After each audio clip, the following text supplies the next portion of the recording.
शेतकरी बंधूंनो नमस्कार। आज 28 जुलै आपण पाहणार आहोत आजचा हवामान अंदाज।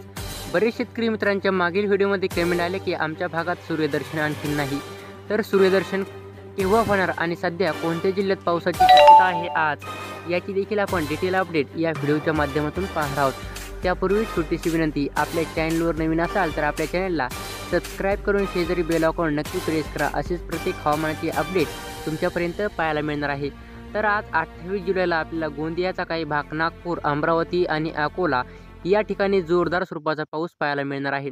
यानंतर जळगावचा काही भाग, छत्रपती संभाजीनगर, जालना आणि सिल्लोडच्या काही भागांमध्ये आज मोजक्या ठिकाणी पावसाचा अंदाज राहील। यानंतर अहमदनगर, बीड, लातूर, सोलापूरचा काही भाग आणि मालेगाव या ठिकाणी आज सूर्यदर्शन होण्याची शक्यता आहे। यानंतर आपण पाहिलं संध्याकाळच्या वेळेला या ठिकाणी वातावरण संपूर्ण क्लिअर होणार आहे। खास करून छत्रपती संभाजीनगर, अहमदनगर, लातूर, सोलापूर, नांदेडचा काही भाग, गोंदिया, नागपूरमध्ये देखील आज संध्याकाळपर्यंत वातावरण हे क्लिअर होईल। यानंतर नंदुरबारमध्ये मुसळधार पावसाचा अंदाज हे रात्रीसाठी आपल्याला पाहायला मिळणार आहे। यानंतर नाशिकच्या देखील काही भागात आज हलक्या पावसाची शक्यता राहील। यानंतर आणखीन पाहिलं तर आणखीन बहुतांश पट्ट्यात जोरदार पावसाची शक्यता आहे। त्यानंतर 28 आणि 29 जुलैला वातावरण हे पूर्णपणे कोरडं होऊन जाईल। धन्यवाद।